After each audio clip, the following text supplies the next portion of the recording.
อันป่าอยู่ทาราเนาะอยู่เขื่อนน้ำเงิมนี่มากัน3 คนมีค่อยแล้วก็โปรแบงค์เนาะโปรแบงค์แล้วก็โปรซักนอนอยู่ วันนี้ เอาชิมาเลาะตีมาสูตรเนาะ ลองเบิ่งว่าวันนี้ขี่เลาะตามมาเนี่ยก็เจ้าห้องเนาะตามดอนที่ว่ามันน้ำท่วมเนาะแล้วชิลองเบิ่งว่าชิมีป่ามากัดวอ เนี่ยชิมาใส่คัน UL เนาะใช้เวท358 ปอนด์ใช้สายพี่ 0.8 เนาะซ็อกแมน20 ปอนด์ใช้เงี้ยสปูนตัวน้อยเนาะใช้เบ็ดซิงเกิลฮุกเนาะลองเบิ่งว่าเขาที่ได้ตัวให้เบิ่งบ่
ใส่เอาหรือว่าจังไหน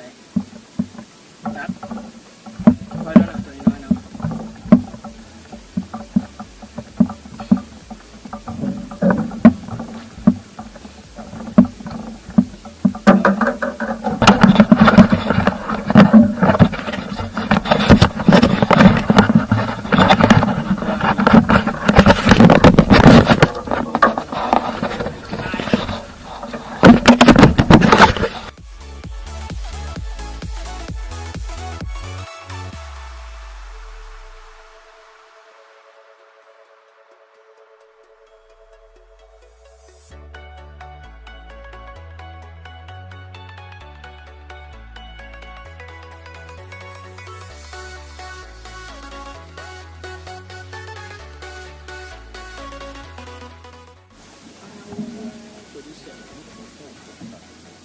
นี่ขึ้นตื่น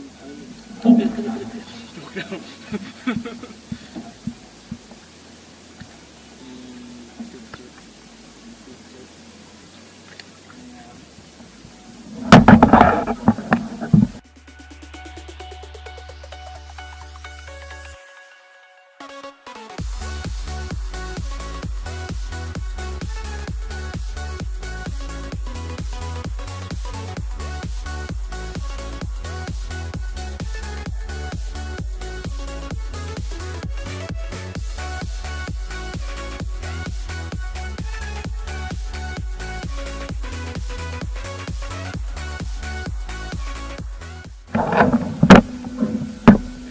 ที่ 3ใหญ่ขึ้น อีกแล้วยุ้ยกินสปูนได้ซิงเกิล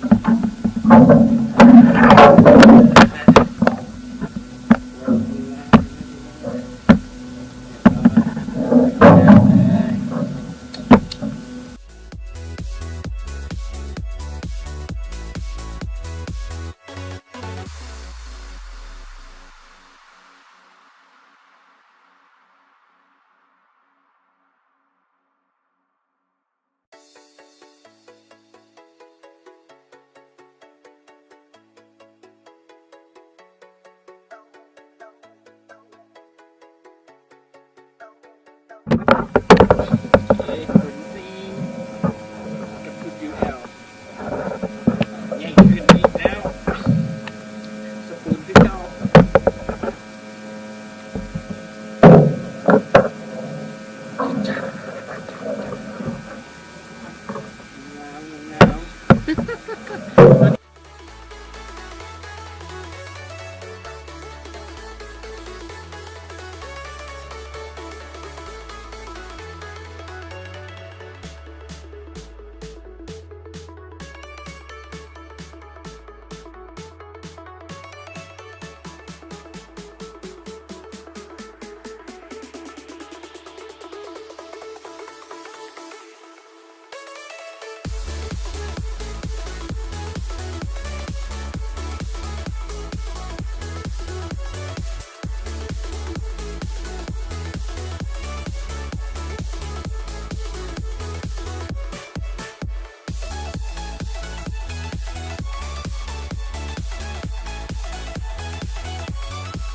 ได้ป่ะโปรซักตัวแรกยังเดี๋ยวผมแบงค์มาหากล้องเนาะ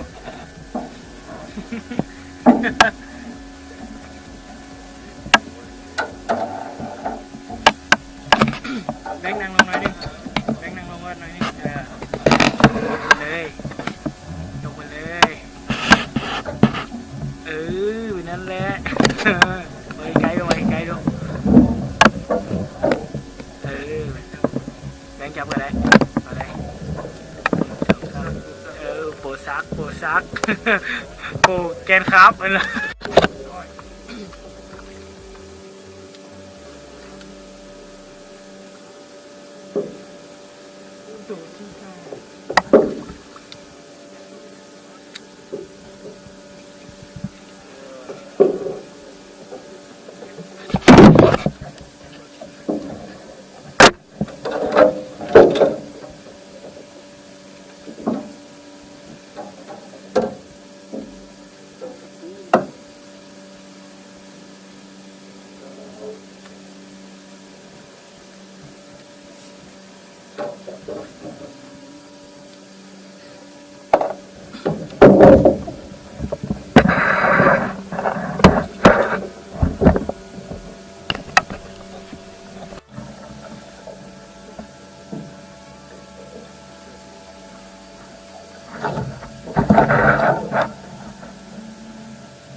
ไอ้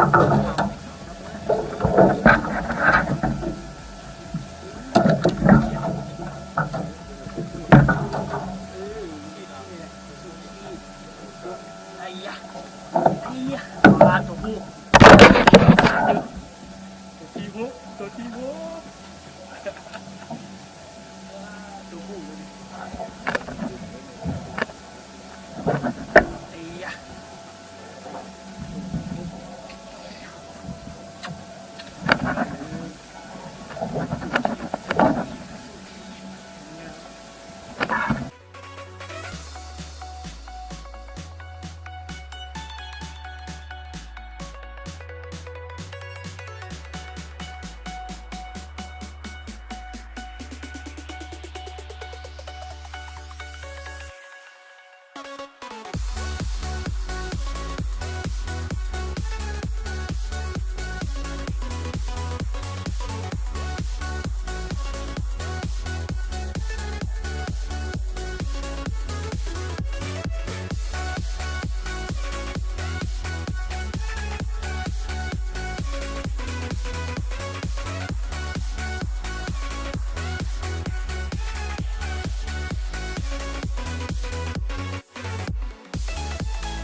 กลับบ้าน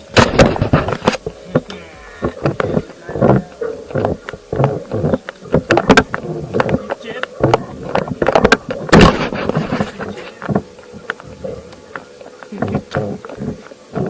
เรียบร้อยไอ้ยะ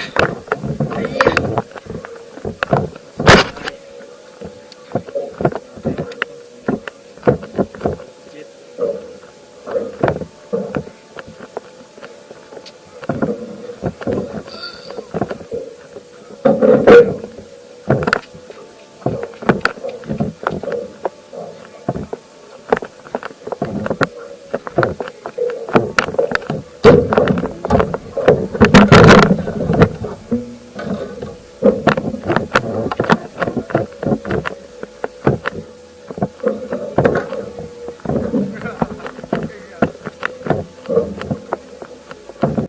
อุ้ยปูแบงได้แล้วปูแบงรถแฮว10 โลงานนี้10 โลปลาโถเบรกออกปลา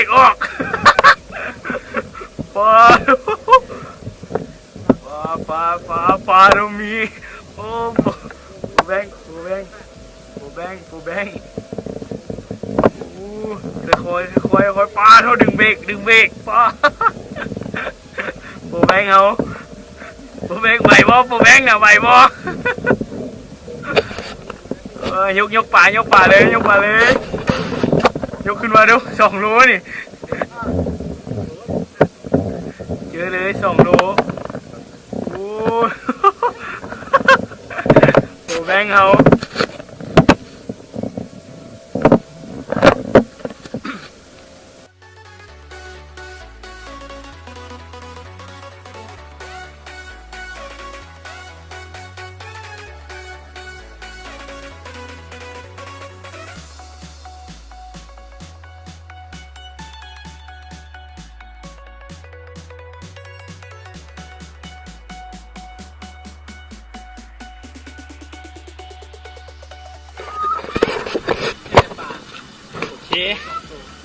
จบไปแล้วเนาะกับคลิปทารา